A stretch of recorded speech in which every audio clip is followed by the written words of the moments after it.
2010, London. Four robbers beat Formula One boss Ecclestone and pull a Hublot from his wrist. It was a £200,000 theft. By the next day, his bruised face was everywhere across London, with one line, "See what people will do for a Hublot." And that is where the truth opens up. Behind the millions spent on ads, there is the same Salida movement found in a Tissot for $600. It gets called the expensive Invicta, and it still makes roughly $1 billion a year. So how does a brand with that kind of reputation sell the most expensive watches?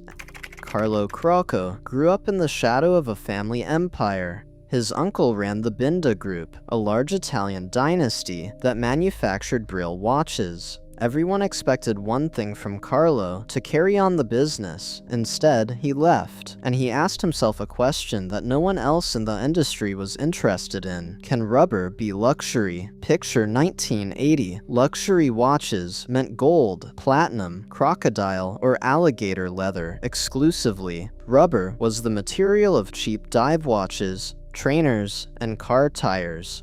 No one in their right mind combined it with precious metals. It sounded like a joke. Crocco spent 3 years developing the natural rubber strap alone, just to figure out how to bond rubber to metal in a way that held. 3 years of research for a strap. When he presented the first watch at the Basel Watch Fair in 1980, gold case, natural rubber, the entire first day passed without a single customer, not one sale. But within the first year, over $2 million in revenue. A small circle of European elite, yachtsmen, people who moved between the sea and restaurants, noticed it and bought. For the next 20 years, Hublot existed in that small niche. It was a decent product, an original idea, but nothing more than a regional Swiss brand that almost no one knew. By 2004, the company was selling around 13,000 watches a year at an average price of around $2,000, and it was running annual losses. Then Jean-Claude Biver arrived. If you know one name in watch marketing, it is his. In 1981, he and a partner bought the practically dead Blancpain, a brand that had ceased production, with their personal savings. He revived it around a single idea. Since 1735, Blancpain had never made a quartz watch, and never would. He sold it for tens of millions. Then he went to Omega, a company that had nearly disappeared during the quartz crisis, and turned it into James Bond's watch, the official chronometer of the Olympics, and one of the most coveted brands in the world. But there is a detail almost no one mentions in this story. Before all of that, Biver spent a year training at Audemars Piguet in 1975, with full immersion across every department of production, from mechanics to sales. He understood from the inside why people pay tens of thousands of dollars for metal and movement. And when in 2005 he unveiled the Big Bang, the first thing everyone in the industry saw was familiar lines. The massive case and the screws on the bezel, the same aggressive geometry that had made the Audemars Piguet Royal Oak an icon. Collectors cried plagiarism, but Audemars Piguet watched in silence. Biver called it art of fusion and moved on. That same year, the Big Bang won the award for Best Design at the Geneva Watchmaking Grand Prix, then Best Sports Watch in Japan, then an award in the Middle East. 3 different ceremonies in 3 different parts of the world, but one result, a brand that no one had taken seriously for 24 years, was suddenly on every radar. As a direct consequence, Hublot's sales tripled in a single year.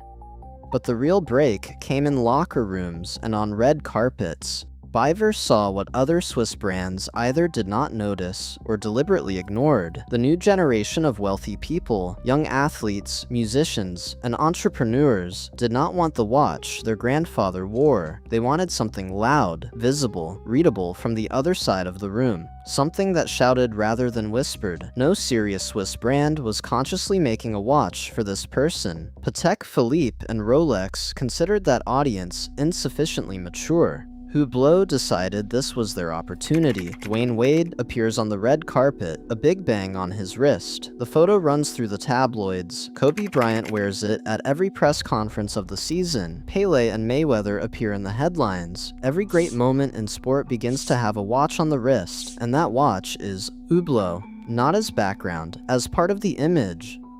Then Hublot made a move no one had made at that scale before. What if you could buy those moments outright? Official timekeeper of the 2010 FIFA World Cup, official watch of the NBA, official timekeeper of Formula 1, official chronometer of Mayweather's fights. Beijing, 2008. Usain Bolt sets the world record in the 100 meters, 9.69 seconds. The fastest human being in the history of humanity crosses the finish line, and 1 billion people around the world are looking at the same scoreboard. That moment will be shown for the next 50 years. Hublot owned more moments like that than any other brand of its generation. In 2008, LVMH, the world's largest luxury conglomerate, acquired Hublot. According to the buyer, the main reason for the deal was not the brand, but Biver. With the resources of the world's largest luxury holding company, the machine scaled even faster, from $18 million in annual turnover in 2004 to $1 billion today. At some point, someone in the boardroom said something simple. Limited editions sell better. The word limited is magic. It creates urgency. It justifies a higher price. It gives the buyer the feeling of being one of the chosen few. And they began. Big Bang, special edition for Chelsea Football Club, limited to 200 pieces. Big Bang for Manchester United, 250 pieces. For Arsenal, Bayern Munich, Paris Saint-Germain. Effectively every major club in Europe received its own limited Big Bang. Then for Porsche, for Ferrari, for every new Formula 1 season. The same case, the same movement, and a new print on the dial. The logic is simple and merciless. Every new series generates press releases, media coverage, social media hype. Chelsea fans buy the Chelsea edition. Ferrari fans buy the Ferrari edition. The buyer pays for identification, but the watch is the same for everyone. In 2022, Hublot released more than 80 different limited variants in the Big Bang collection alone. Meanwhile, Richard Mille produces 5,300 watches a year. To buy certain models, you must document that you own a McLaren. The Patek Philippe Nautilus has a waiting list of 2 to 5 years at an authorized dealer, and even after 5 years of waiting, you may be refused. At Hublot, your Big Bang Chelsea edition can be found at a discount on the gray market 6 months after release. The market is always more honest than the marketing. The Patek Nautilus in 2021 was selling on the secondary market for 3 times its retail price.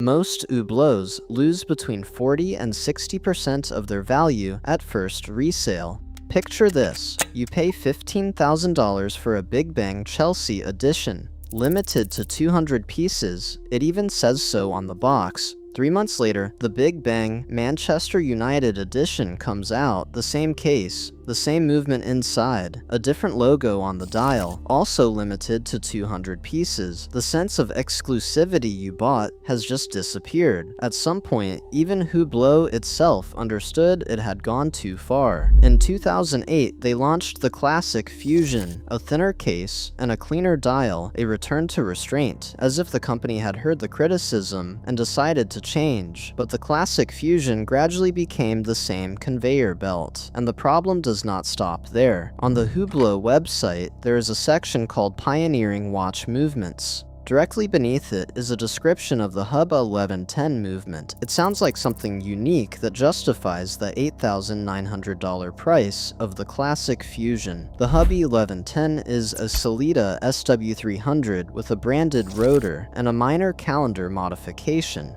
Hublot does not explain precisely what they changed. They simply gave someone else's movement their own number and placed the word pioneering alongside it. And this is not the only example. Some Big Bang chronographs contain an ETA 2892 movement with a chronograph module from third-party manufacturer Dubois de Praz. 2 different factories bolted together inside a watch, costing tens of thousands of dollars. Hublot renamed this Hub 4100 and sold it it as part of their art of fusion philosophy. In parallel, the company was patenting materials with names from science fiction. Magic gold, gold supposedly resistant to scratching. Hublonium, king gold with platinum inside. When the movement inside is someone else's, you start talking very actively about what is on the outside. This is precisely why serious collectors stepped away, and precisely why the company constantly needs new buyers. In 2025, the new CEO Julien Tornare publicly stated that his goal is for no one to be able to say bad things about their movements ever again. The person running the company is confirming that 20 years of criticism were justified,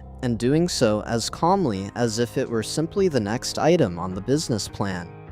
And yet, $1 billion a year. How? Because Hublot was playing a different game from the start, not the one Patek, AP, or Richard Mille play. When the Miami Heat won the NBA championship in 2012, Hublot presented every player on the roster with a white-hot Big Bang that bore the championship logo.